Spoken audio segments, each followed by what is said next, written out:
Persia fue una región del Próximo Oriente que se extendió del 539 a.C. al 330 a.C., en la zona que actualmente se conoce como Irán. Antes del surgimiento del primer imperio persa, la región del Próximo Oriente estaba sumida en guerra y conquista. Esto en gran parte era debido a los asirios, que tenían una política agresora y militarista, hasta tal punto que estaban constantemente haciendo campañas militares contra los territorios que los circundaban. Estas campañas incluían saqueos, matanzas y deportaciones de poblaciones.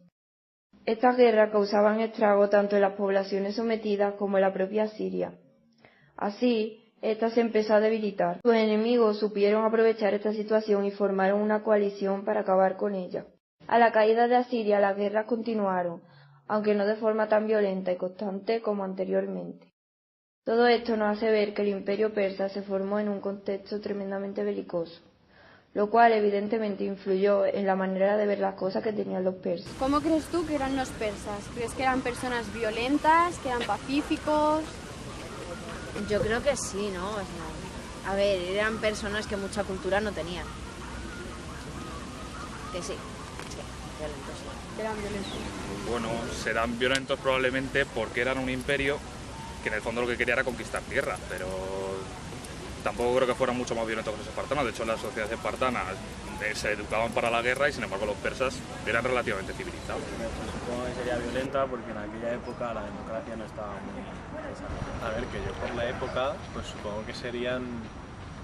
A ver, por lo poco que sé, entre comillas, entre ellos como que eran bastante tolerantes y todo eso, pero que de cara al exterior pues me los imagino muy violentos como casi todo en esa época. Pues, a ver, viendo lo que sé más o menos del contexto histórico que se podría ver en esos pueblos, creo que habría una zona un poco más de guerra. No sería tan pacífico como por ejemplo podemos ver ahora mismo en nuestra zona donde vivimos nosotros, sino que yo creo que a lo mejor tendría una conducta un poquitín más violenta entre pueblos y no se dedicarían tanto a cultivar la mente. La sociedad persa estaba dividida en rígidas clases sociales. En la cima de la pirámide social se encontraba el rey y la familia. Más abajo de la realeza se encontraba la aristocracia, comprendida por sacerdotes, nobles y grandes comerciantes. Después, la clase media y popular, con pequeños comerciantes, artesanos y soldados. Los campesinos, considerados hombres libres, formaron la base de la pirámide social, ya que en ellos recaía gran parte del sostenimiento de las demás clases sociales.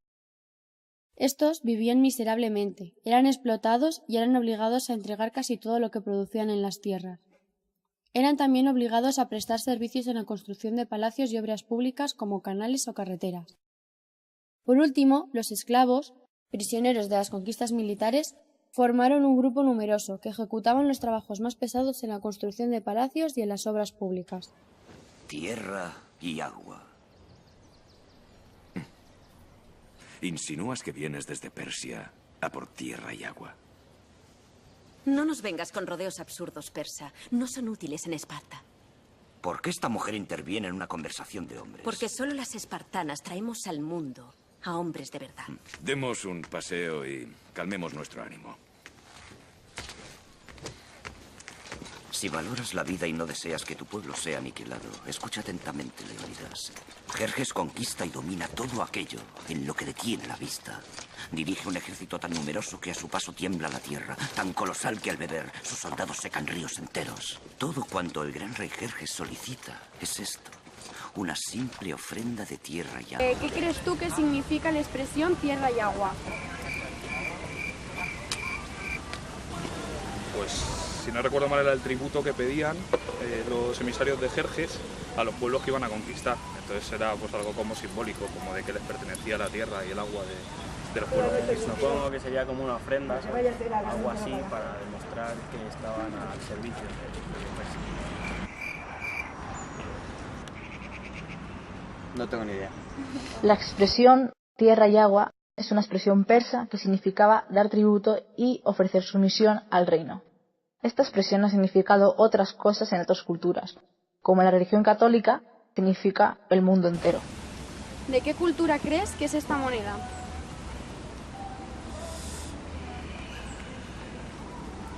A ver, parece Jerjes el de la película, eso de primera, pero de segundas me resulta muy raro que fuera exactamente así, así que diría que es algo falso directamente. No me resulta algo de una cultura, y si acaso de algo precolombino, maya, azteca o algo así. No me parece que tenga nada que ver con Persia ni con el imperio. Pues diría que de la cultura persa porque se parece al protagonista, al rey Jerjes, pero supongo que no. Es una película. A ver, por creer, yo diría que a lo mejor persa porque se parece mucho al rey persa que salía en 300, pero de allá que sea. Pues, a ver, tiene muchos aros, o sea, tiene muy perforada la piel. El tipo de material se podría describir como una moneda fenicia. Las primeras monedas de la zona persa estaban hechas de un material pálido, una aleación natural del oro y la plata, el electrum. Esta moneda presentaba algunas desventajas, como su color, que podía ser más pálido según el porcentaje de plata. Esto disminuía la confianza en la moneda. El electrum no podía circular sin garantía, por lo que empezaron a imprimir sellos de las ciudades que ponían en circulación las monedas. A mediados del siglo VI a.C. se crea un sistema bimetálico basado en la relación entre el oro y la plata, obra del rey Lideo de Creso. En las monedas se imprimía una cabeza de león y otra de toro enfrentados, tanto en la moneda de oro como en la de plata. En el 546 a.C. los persas conquistaron Lidia. Antes de eso no tenían moneda. Se dan cuenta de que es un elemento útil para el comercio y la política y acuñan sus propias monedas bajo el reinado de Ciro, imitando a las lidias. Entre el 515 y el 510 a.C., Darío crea una moneda de oro, el dario, y una de plata, el siclo. Y esto no cambia en todo el imperio aqueménida. En el anverso de las monedas siempre aparecía un personaje masculino mirando a la derecha con barba, la vestimenta persa y una tiara de picos. Puede llevar armamento variado. Era la representación del rey idealizado. Nunca se representaba al rey como tal. Muestran el poder regio de los reyes y sus características distintivas, su papel de grandes militares y conquistadores. Los persas eran mayormente representados con arco. Este tipo de soldados se convirtió en sinónimo de guerrero persa. También se representaban con hachas de un filo o doble filo y con espada, dándose el caso de representar el soldado persa como arquero y espadachín a la vez.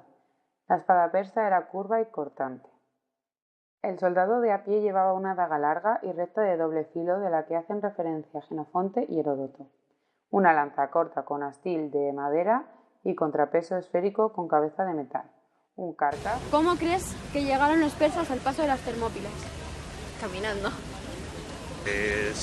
Cruzaron el estrecho entre Grecia y Turquía, el Bósforo, y la leyenda dice, bueno, la leyenda o la realidad no se sabe, que pusieron una fila de barcas y entonces tenían que ir cruzando todos los soldados, y que llegó un momento en el que hubo una tormenta y se le fastidió toda la línea y luego ya sí que no sé cómo terminaron de cruzar.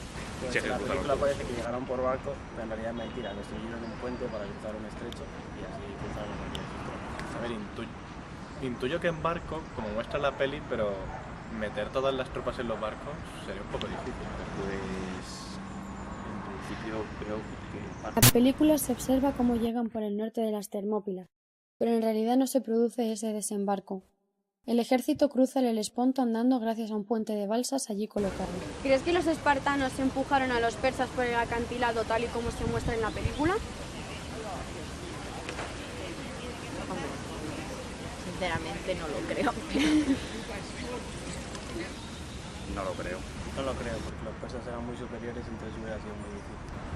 A ver, eso creo que queda muy bien para ponerlo en Hollywood y en todas las películas, pero que en la vida real no sé. Pues sí. No sé, no tengo otro tipo de referencia, no puedo contestar. Con respecto a la película, no se da el caso en la historia de que los espartanos arrojaron a los persas por el barranco. Sí que hay constancia de que en la batalla de Maratón, al desembarcar el ejército persa, las falanges atenienses los arrojaron al mar. Las falanges griegas tenían una gran capacidad de empuje. Se colocaban en línea con los escudos unidos y nunca separaban la falange. Empujaban uno tras otro contra el enemigo. Se decían que podían volcar a un elefante. Los elefantes de guerra eran de raza índica, ya que eran más pequeños y fáciles de domar. Hay constancia de que se usaron en la guerra desde el 1100 a.C., ya que se mencionan en varios himnos sánscritos. Se usaron 15 elefantes de guerra en la batalla de Gaugamela en el 331 a.C., entre el ejército de Darío III y Alejandro Magno. Los usaban para cargar sobre sus enemigos y causar terror entre las filas contrarias. En la película, ¿cómo sale Jerjes y cómo crees que es Jerjes realmente? Hombre, en la película yo creo que sale demasiado... poco creíble. Pero, claro, es que no conozco cómo podría ser en realidad, o sea, no te puedo decir. ¿Y cómo crees que es?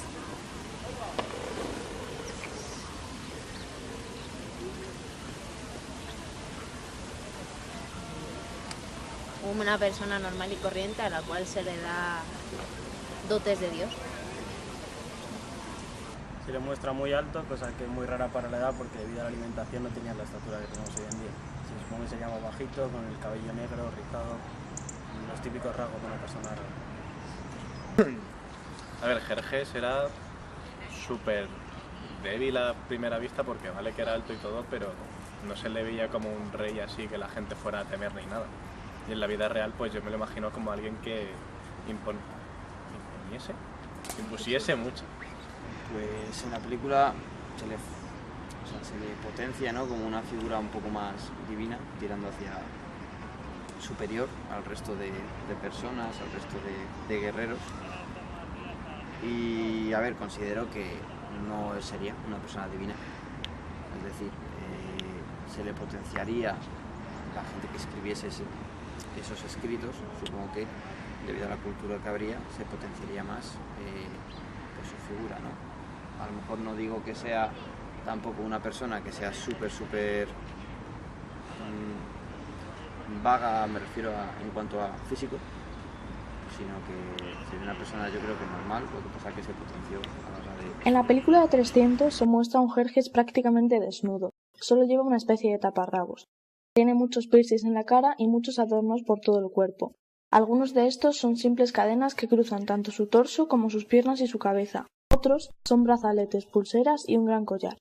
Lleva una capa y va maquillado. Además, no tiene nada de pelo, ni en la cabeza ni en el cuerpo, y ni siquiera barba. Todo este vestuario le da un carácter importante, pero sobre todo divino y místico. En realidad, la vestimenta de Jerjes y de los persas en general distaba mucho de lo que se muestra en la película, pues los persas vestían según la moda asiria y babilonia. Para nada iban semidesnudos, sino que se sabe que la prenda típica era una larga túnica con las mangas muy anchas.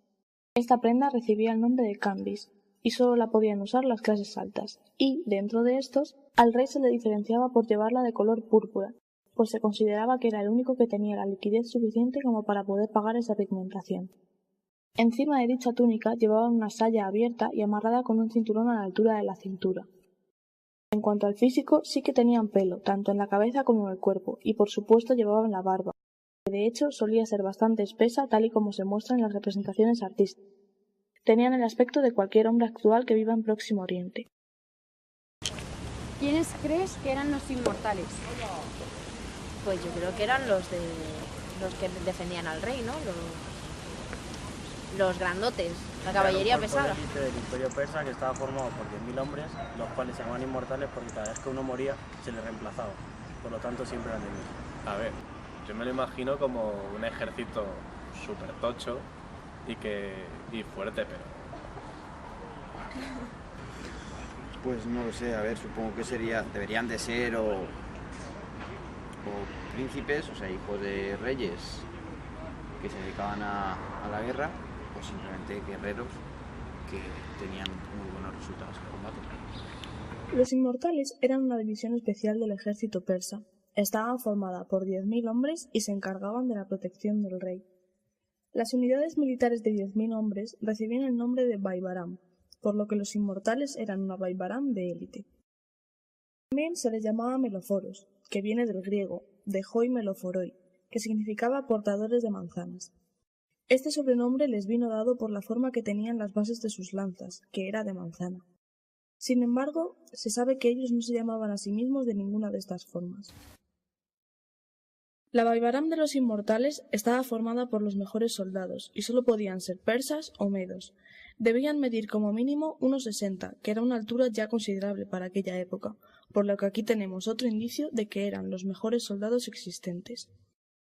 Recibían el nombre de inmortales porque cuando uno de ellos moría era inmediatamente reemplazado por otro soldado. Así, ante los ojos del enemigo, daba la sensación de que nunca morían. Tenían un distintivo del resto de soldados en la vestimenta, pues llevaban corazas de escamas de oro y trajes con hilvanes de hilo dorado. ¿Crees que obligaban a los soldados persas a ir a la guerra? Sí. Yo creo que sí. Yo diría que sí.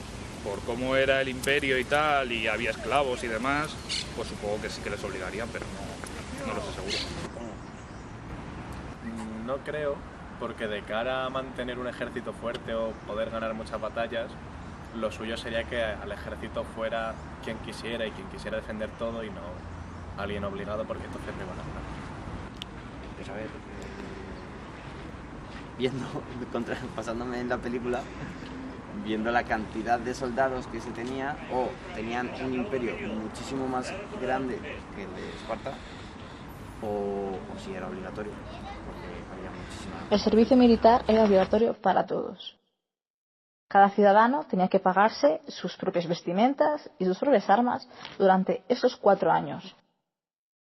A pesar de que nadie se podía librar, ni siquiera las clases altas y las nobles, sí que había diferencia en la vestimenta, ya que estas clases altas se podían permitir una ropa mejor, al igual que mejor equipo y sobre todo mejores caballos.